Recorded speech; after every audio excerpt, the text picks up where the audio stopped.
안녕하세요. 저는 올해 30대 중반의 여자입니다. 저는 지금에서야 새로운 삶을 살아가고 있는 중이에요. 지금 생각해도 어떻게 저에게 이런 일이 생겼는지 의문입니다. 솔직히 지금까지도 꿈을 꾸고 있는 것 같아요. 지금은 과거의 일이 다 정리가 되어서 납득한 채로 살아가고 있긴 하지만 제가 겪은 일이 워낙 독특하고 놀라운 일이라 다들 제 이야기를 들으셔도 믿기지 않을 겁니다. 그런데 정말 세상에는 다양한 일이 존재하는 것 같네요. 저는 어렸을 때부터 화목한 집안에서 자라왔습니다. 금슬 좋으신 부모님과 저, 그리고 남동생까지 총 4명이서 살아왔죠. 그런데 제가 유치원을 가고 나서부터 어머니가 집에 잘 들어오지 않기 시작했습니다. 그때 동생은 많이 어렸기에 어머니의 손길이 많이 필요했는데 어머니는 동생을 늘 무시했죠. 항상 저만 챙기고 동생은 소외시켰습니다. 다른 사람들이 저희 남매를 보면 엄마가 같은 사람이라고 믿기지 않을 정도로 말이죠.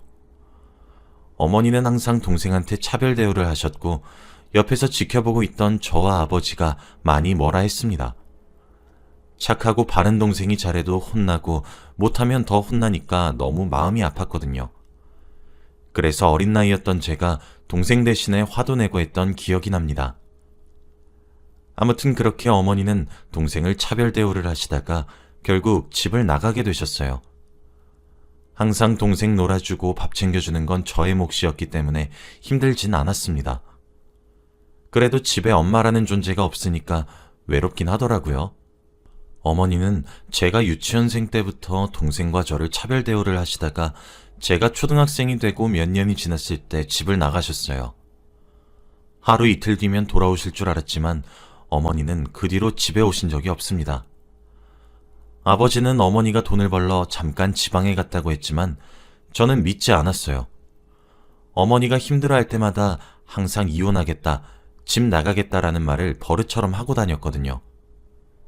어머니의 그런 행동들 때문에 제가 또래들보다 조금 더 일찍 처리된 것 같기도 합니다. 어머니는 집으로 돌아오지 않으시니 아버지 혼자 저희 남매를 책임지셔야 했습니다.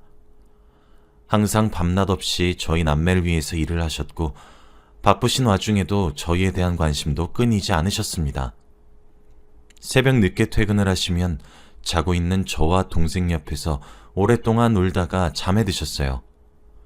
일부러 자는 척을 한 적도 많았지만 아버지가 그렇게 힘들어하는 모습을 보니 어머니가 많이 원망스러웠습니다. 대체 동생의 어떤 부분이 마음에 들지 않아서 자식들을 버리고 갔을까요? 저는 조금이라도 아버지의 짐을 덜어드리고자 동생을 살뜰히 보살폈습니다. 제가 엄마의 노릇을 대신했다고 할 수 있죠. 그래서 동생도 저를 많이 의지했고 저희 남매는 사이가 아주 좋았습니다. 동생은 저 없이 살 수 없다는 말을 달고 살았어요.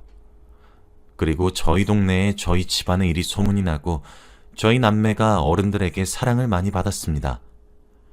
일찍 철이 들었다면서 저희 남매를 동네 분들께서 많이 챙겨주셨거든요. 항상 저녁밥도 챙겨주시고 놀러도 데리고 다녀주시면서 다들 부모님처럼 대해주셨습니다. 그런 따뜻한 동네에서 살다 보니까 동생을 더 잘 보살펴줄 수 있었던 것 같아요. 그런데 아버지가 정말로 정이 많은 사람이세요.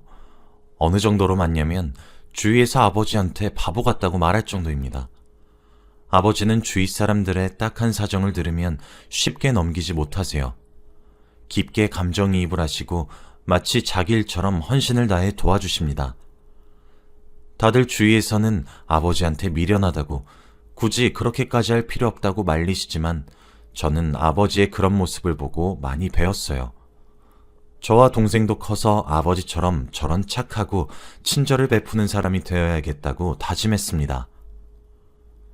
다른 사람들이 미련하다고 바보 같다고 아버지를 욕해도 저와 동생은 아버지를 늘 응원했어요. 저희한테는 슈퍼맨과 다름없었거든요. 그렇게 저희는 커서 금방 성인이 되었습니다. 그동안 정말 힘들고 다사다난했지만 그래도 저희는 희망을 잃지 않았어요. 저와 동생은 정말 남이라고 해도 믿을 만큼 닮지 않았고 성격도 정반대입니다. 어떻게 똑같은 뱃속에서 나왔지 싶을 만큼요. 동생과 저는 하나부터 열까지 맞는 구석이 없었습니다. 그래도 핏줄이고 남매라는 거 하나로 맞춰가며 살았죠. 아버지는 저희가 커갈수록 돈벌이가 더 부족하셨는지 결국 해외로 가서 일을 하시게 되었어요. 정말 멀고 대화 하나 못하는 곳에서 어떻게 사실까 걱정이 많이 되었지만 끝까지 저희 남매만 생각하시며 비행기를 타고 먼 곳으로 가셨습니다. 주기적으로 한국으로 돌아오시긴 하지만 그래도 거의 저와 동생 둘이서 산다고 해도 무방하죠. 저와 동생은 성인이 되자마자 일을 시작했어요. 남들은 대학교를 가면서 열심히 공부를 하지만 저희는 생계유지가 제일 급했거든요. 아무튼 저와 남동생은 나름 만족스러운 회사에 취직도 성공했고 이제 점점 생활이 여유로워지게 되었어요. 항상 아버지를 한국으로 모셔서 새 가족이서 행복하게 사는 게 저희 남매의 꿈이었습니다. 저는 이제 나이도 점점 차고 직장에서도 어느덧 상사가 되어버렸어요. 입사한 지가 엊그제 같은데 세월이 왜 이렇게 금방 가는지 제가 벌써 한 부서의 팀장이 되었습니다. 그리고 다들 제 주위에서 결혼을 하나둘씩 하니까 저도 결혼이 하고 싶더라고요. 그래서 제가 당당하게 그때 만나던 남자친구한테 청혼을 했습니다. 제가 먼저 결혼을 하자고 반지를 주고 프로포즈를 했어요. 남자친구는 이런 건 남자가 해야 된다며 부끄러워했지만 저는 아랑곳하지 않고 청혼했죠. 다행히도 남자친구는 승낙을 해주었고 저희는 결혼을 하기로 결정했습니다. 저희 둘 다 바쁘고 결혼식에 대한 미련이 없어서 결혼식을 올리지 않기로 했어요. 혼인신고만 하고 신혼집에 바로 입주를 하기로 했습니다. 그리고 드디어 양가 부모님에게 인사를 드리러 가게 되었어요. 우선 저희 아버지와 남자친구, 그리고 제 남동생 넷이서 만나게 되었습니다. 아버지가 사위 얼른 보고 싶다고 외국에서 바로 비행기를 끊고 달려오셨어요. 다행히도 남자친구가 너무 마음에 든다고 하셔서 천만다행이었습니다. 그리고 남동생도 좋다고 매형이 생기는 거냐고 기뻐했죠. 저희 집은 무난하게 잘 넘겼지만 문제는 남자친구의 집안이었습니다. 제가 어머니 없이 아버지 밑에서 자라왔다고 하면 싫어하실 것 같았거든요. 그리고 대학도 나오지 않았고 돈을 잘 벌지 못하는 곳에서 일을 하고 있다고 하면 자기 아들 고생시킨다고 반대할 것 같았습니다. 그런데 그건 저만의 착각에 불과했어요. 남자친구의 집안도 저희 집처럼 한부모 가정이었습니다. 어릴 때부터 아버지 밑에서 자라왔대요. 그리고 외동아들이라서 좋은 곳에 장가를 보내고 싶을 줄 알았는데 시아버지는 저를 너무 좋아해 주셨습니다. 얼른 며느리 보고 싶다면서 벌써부터 저를 며느라 며느라 하시는데 기분이 너무 좋은 거 있죠? 저희는 양가 가족에게 인사드리는 것도 성공적이었고 이제 본격적으로 결혼 준비를 하기 시작했습니다. 확실히 결혼식을 올리지 않으니까 별로 할 게 없더라고요. 웨딩 사진 찍고 혼수 같은 것만 준비하면 되었습니다. 그리고 결혼 준비를 하면서 알게 된 사실이 하나 있었어요. 바로 시아버지가 지금 만나는 여자분이 있다고 하시는 겁니다. 만난 지는 5년 정도 되었는데 저희가 결혼을 하고 나서 조금 잠잠해질 때 재혼을 하시겠다고 했대요. 그리고 재혼을 하시고 정식적인 가족이 되었을 때 저에게 인사를 드리고 싶다고 말씀하셨답니다. 저는 너무 잘 됐다며 좋아했고 남편도 노년에 아버지 혼자 안 계셔도 돼서 너무 좋다고 말하였죠. 저희는 혼인신고도 하고 신혼집에 입주도 했습니다. 정말로 부부의 모습을 제대로 갖추게 되었죠. 그리고 저희가 한창 신혼일 때 시아버지가 재혼을 하셨어요.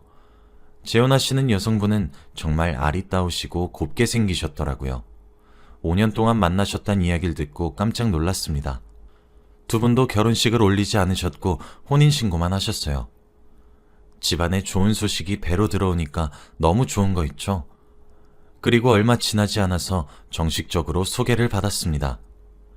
시어머니라는 말을 입 밖으로 꺼내기가 조금 기분이 묘하긴 하더라고요. 남편도 아직 새어머니와 어색해서 말을 잘 하지 못하는 것처럼 보였습니다. 남편이 낯을 많이 가리거든요. 시어머니의 성격은 정말 활발하시고 말도 재미있게 잘하세요. 그래서 어색한 분위기를 잘 깨주시고 저를 딸처럼 여겨주셨습니다. 시댁에 놀러갈 때마다 저는 공주 대접을 받았고 매번 자기가 다 하겠다며 시어머니가 움직이셨죠. 저도 보고만 있을 순 없으니 항상 시어머니에게 앉아있으라고 티격태격하며 장난을 치곤 했습니다. 아무튼 그렇게 저희 시댁의 분위기는 아주 화목했어요. 오히려 제가 시댁에 가서 오래 있고 싶을 정도였으니까요. 그렇게 결혼 2년 차가 되어갔습니다. 이제 점점 신혼의 분위기도 줄어들었고 회사 일로 바쁜 나날들을 보내고 있었죠. 그리고 여전히 시부모님은 저를 딸처럼 대해주십니다. 그런데 이렇게 평화로운 어느 날 저희 집에 충격적인 소식이 들리게 되었어요.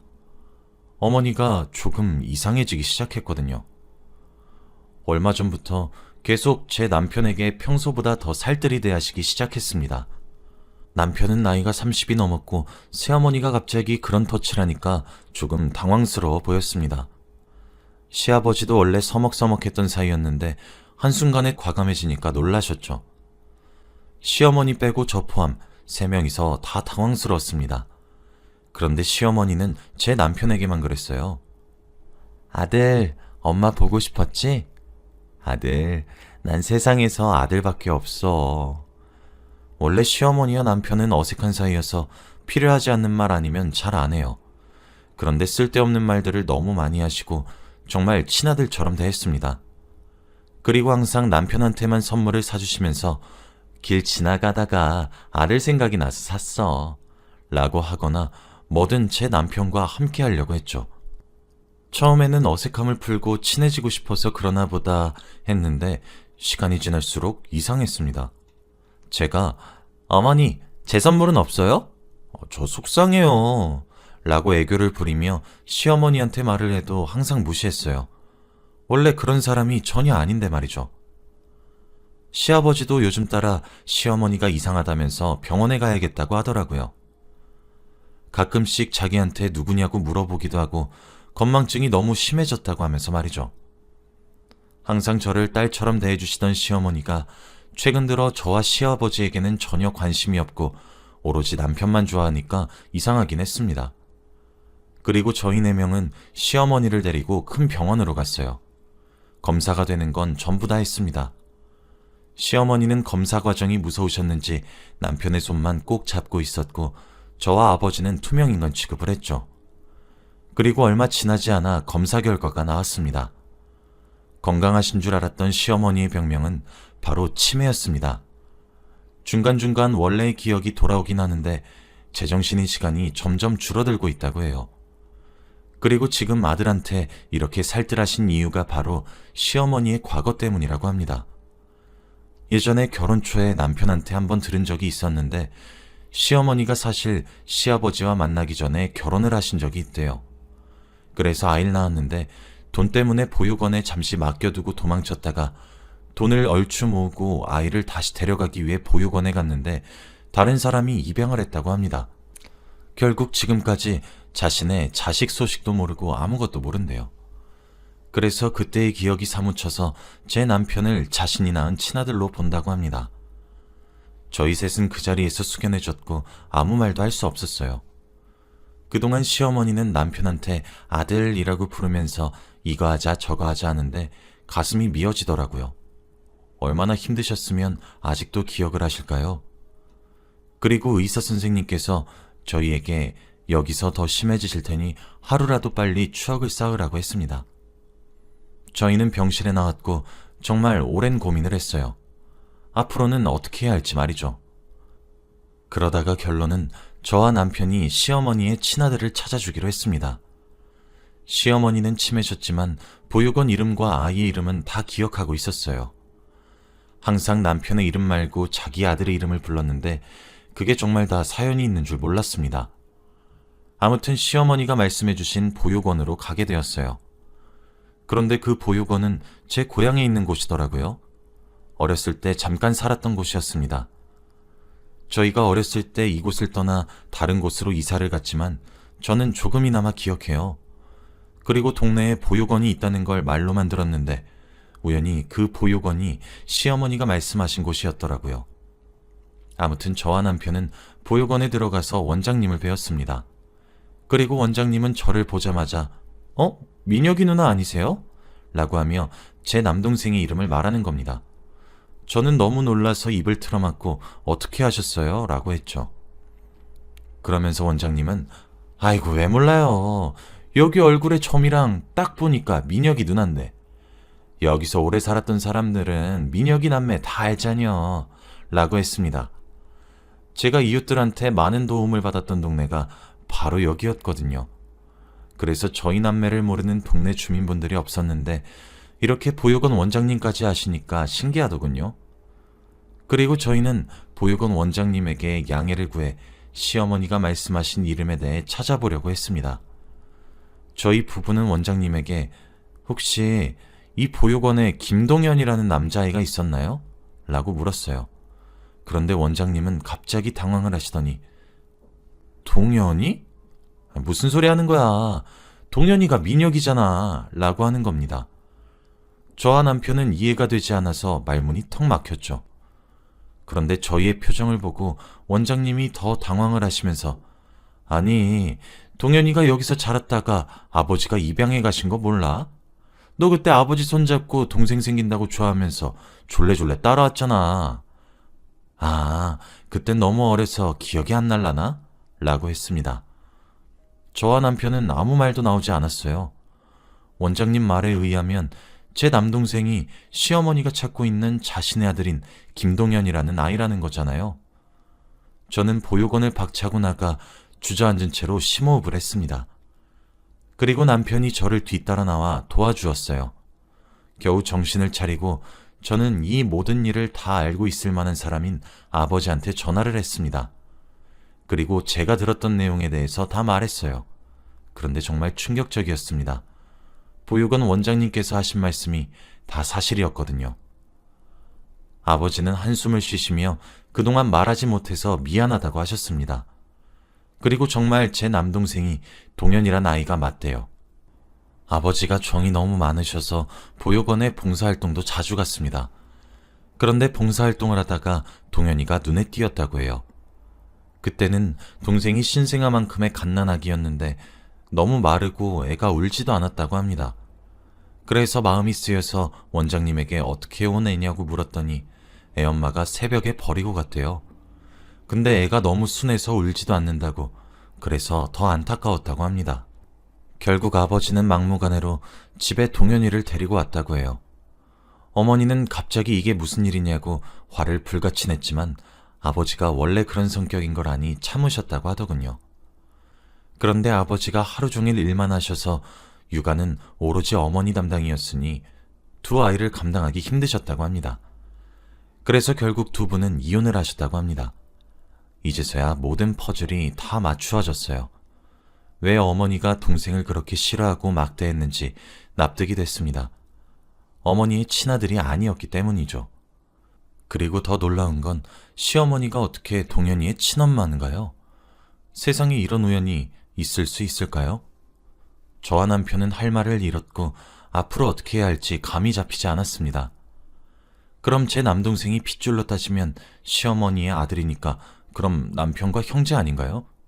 갑자기 족보가 꼬이고 이러니까 너무 당황스러웠습니다. 그리고 무엇보다 제일 놀란 건 아버지였죠. 자신이 아들을 버리고 간 여자가 어떻게 사돈일 수 있을까요? 세상의 우연은 정말 대단한 것 같습니다. 그리고 이 사실을 동생한테 어떻게 말을 해야 할지 굉장히 고민이 되었어요. 동생이 혹시라도 아버지한테 배신감을 느끼고 호적에서 빼달라고 하면 어쩌나 고민이 되었거든요. 제가 많은 걱정을 하고 있는데 아버지가 자기가 직접 아들한테 말을 하겠다고 하더라고요.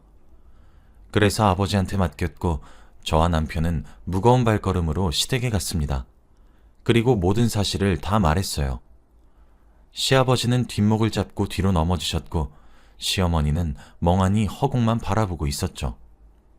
저희도 이 상황을 말할까 말까 수많은 고민을 했지만 말하는 게 옳다고 결론이 나왔어요. 그리고 이제 정말로 남동생의 답변만 기다려야 했습니다. 시어머니는 제정신이 왔다 갔다 하셔서 잘 기억을 못 하셨고 시아버지는 하루 종일 누워 계셨죠. 그리고 남동생은 며칠 뒤에 연락이 왔습니다.